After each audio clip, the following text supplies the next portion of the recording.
So, a couple months ago, I made this video. This video did very well. It was very fun to make. I enjoyed it.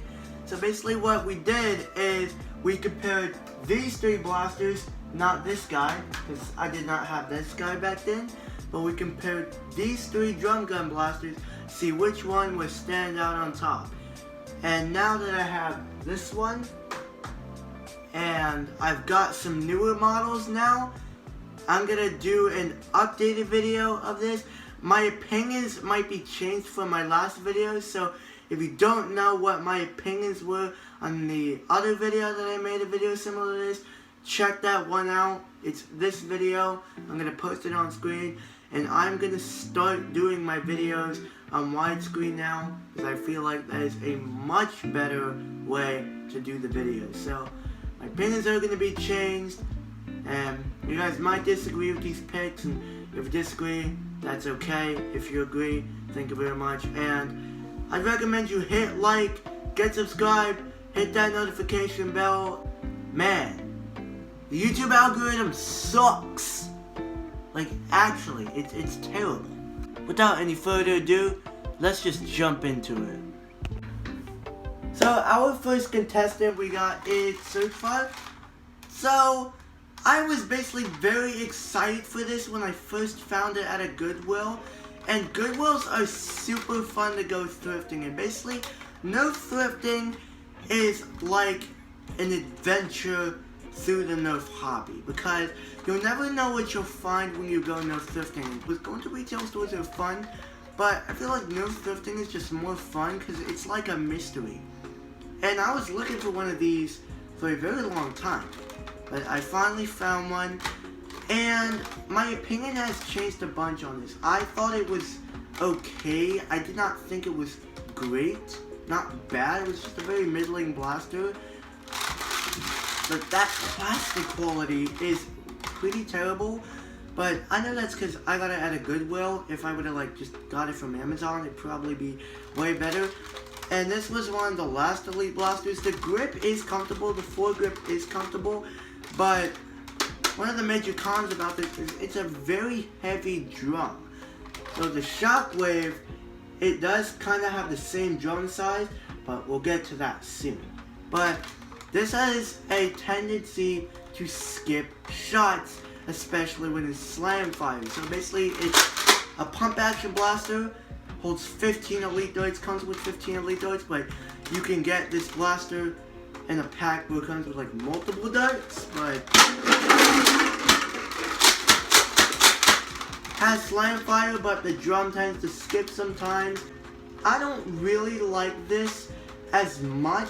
My opinions are very mixed on this. Like, I don't want to say it's good, but I don't want to say it's bad, because it's a very mixed blaster. You know, like, it's good, it's a lot of fun to use,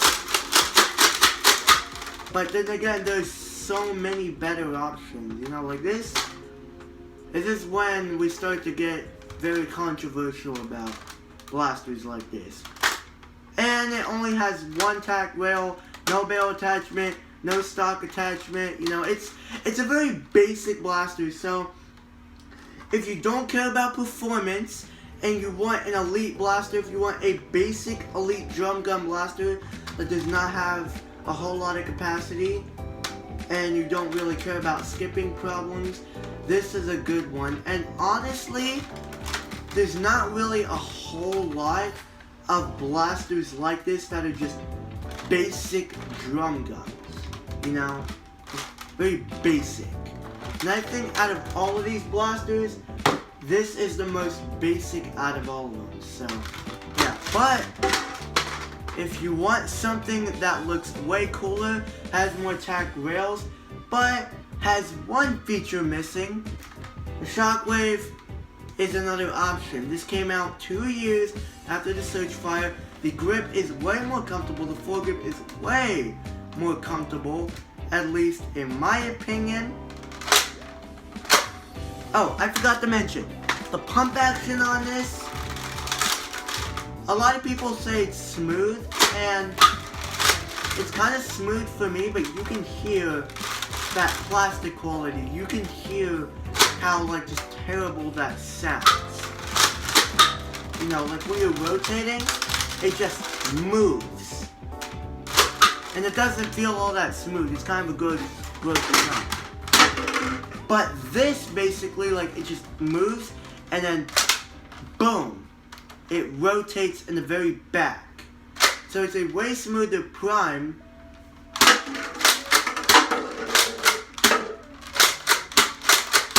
Performance is exactly almost the same as the Surgefire, you know, but it has a stock, has a barrel attachment point, has 2 tack wheels on top, 1 on the bottom, and the Surgefire, as I mentioned, has a very heavy drum. Basically, if you pump it really hard, while when slam firing, it's gonna skip darts. But as I noticed, the drum is actually, it's more rigid, it's more like skeletonized drum. So basically when you rotate it, these lines and ridges help it not skip darts. And that's a good thing about this blaster. I think it looks way cooler, and I just like the aesthetic of this way more than the Surgefire. So, I'd honestly say, if you want a blaster that's the same price as the Surgefire, but has way more reliable rotation, has more tactics, you do not care about slam fire, and you don't really care too much about the performance, and it's kind of the same as the Surgefire. So if you want this kind of blaster, this is the way you can get it. And honestly, I had a very interesting story. When I got this, when I first got my Ever Shockwave, like 1 year ago, I hated it so much. It barely worked out the box. The rotation broke in like 2 or 3 days. But then when I got this a couple weeks ago, it works way more. And I mean like just 1,000 times better than the other Shockwave from 1 year ago could ever dream. This, I got this only 1 time at a Goodwill, and yet this worked way better than the 1-year-old garbage Shockwave. But thank God I have a way better working Shockwave. So honestly, I like this one way more than the Surgefire. At least in my opinion. It's okay if you dislike it more than the Surgefire, but basically, I like this more. And this, as I can tell, is definitely way better. You thought that was not as good? Oh crap. You thought that was not as good? Well, guess what? It gets way better in the Dart Zone Villainator, because for $23, this thing just can't be beat. It's a pump action springer.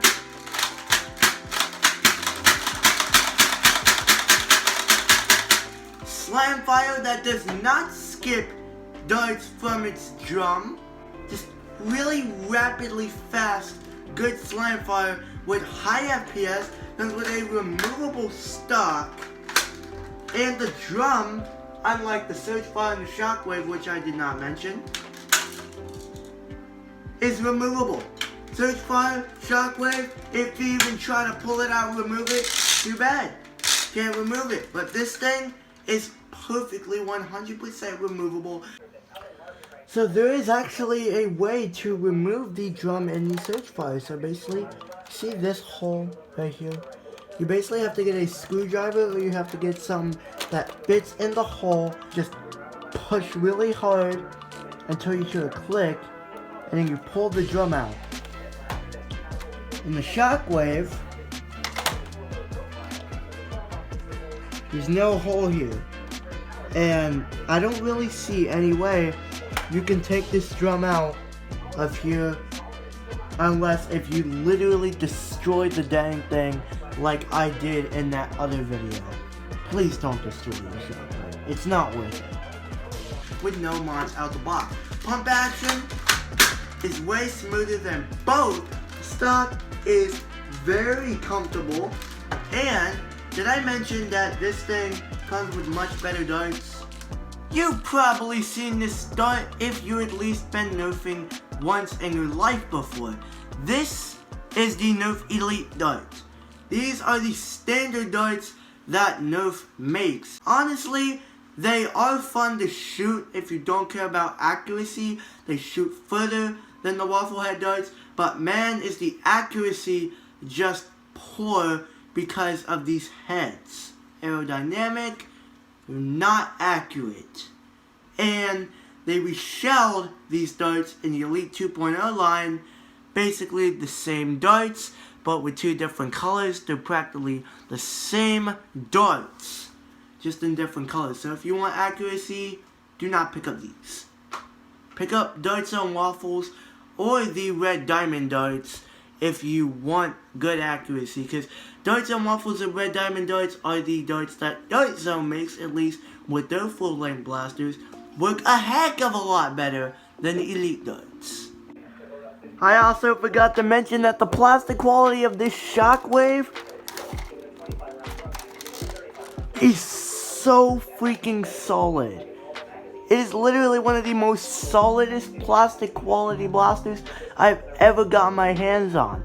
And yet the 1 year ago that I got of this blaster had worse quality than this. There is a huge con with this blaster though. So when you usually get fresh brand new waffle darts and you put them in this blaster, they don't really fall out, right? But then when you start to use this thing more often and the darts just get less firmer,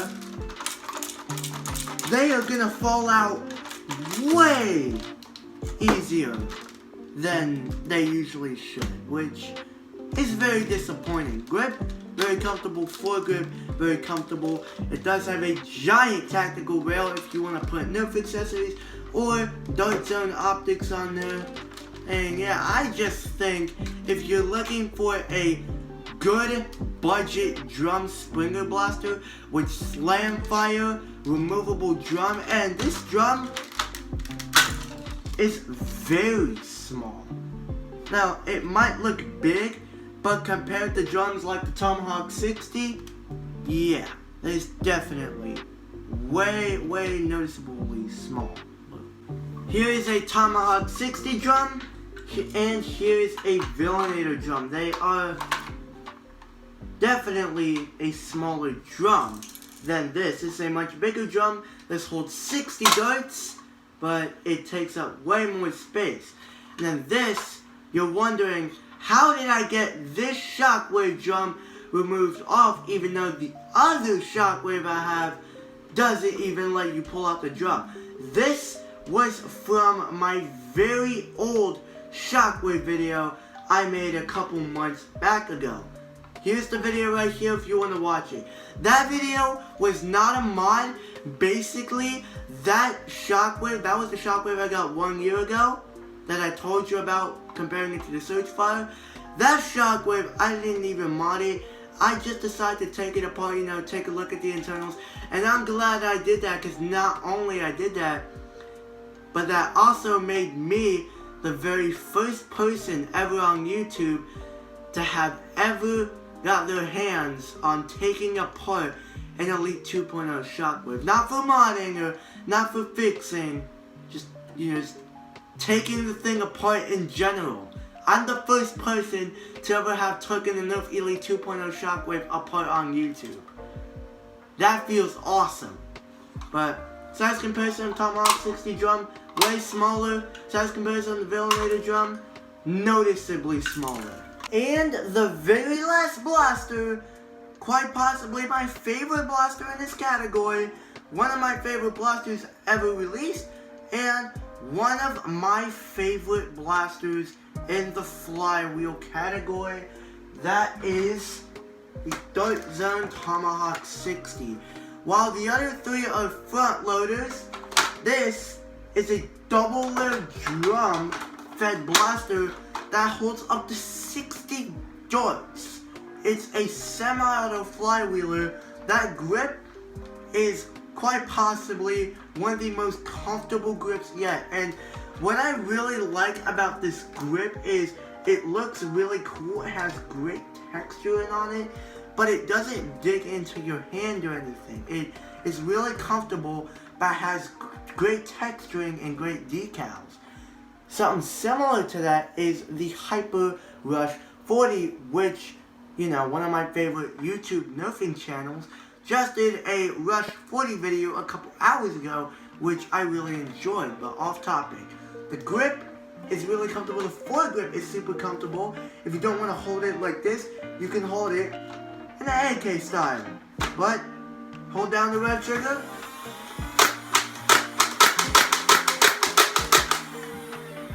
The trigger pull is like other flywheel blasters, but since it's not only ejecting the dart, it's rotating the cylinder. It's a way heavier trigger pull than you'd usually expect from other flywheel blasters, but it's still smooth enough. And it only comes in at $30. Shockwave Searchfire, 25 bucks. Villainator, 23 bucks. This guy, 30 bucks. This guy gets you more capacity, hits way harder than the other three, has way more comfortable ergonomics, and I just like this a lot more. Only takes 6 AA batteries. That is just amazing for a $30 blaster. So I got 2 more drums for this guy. So basically, if I want to go to a Nerf war, I just get one of these, get a bunch of darts, get these 2 drums, get them loaded, get a big backpack of darts, I'm set. So yeah, if you want an awesome flywheel blaster with a bunch of capacity, has a huge advantage over the Battlefield, over magazine-fed blasters, you can top this up on the flywheel still firing. It's a great price. You can buy more of these separately, get a bunch of accurate good darts, you're set for war. And yet if you're just pointing, this thing is awesome because you will never run out of darts for a long time. So the Tomahawk 60, definitely one of my favorite blasters ever, definitely one of my favorite flywheel blasters ever. I highly recommend you pick up this blaster. That is my list. Did you agree? Did you disagree? The placements are 4 Searchfire, 3 Shockwave, 2 Villainator, and 1 the Tomahawk 60. Thank you very much for watching. We'll see y'all in the next one.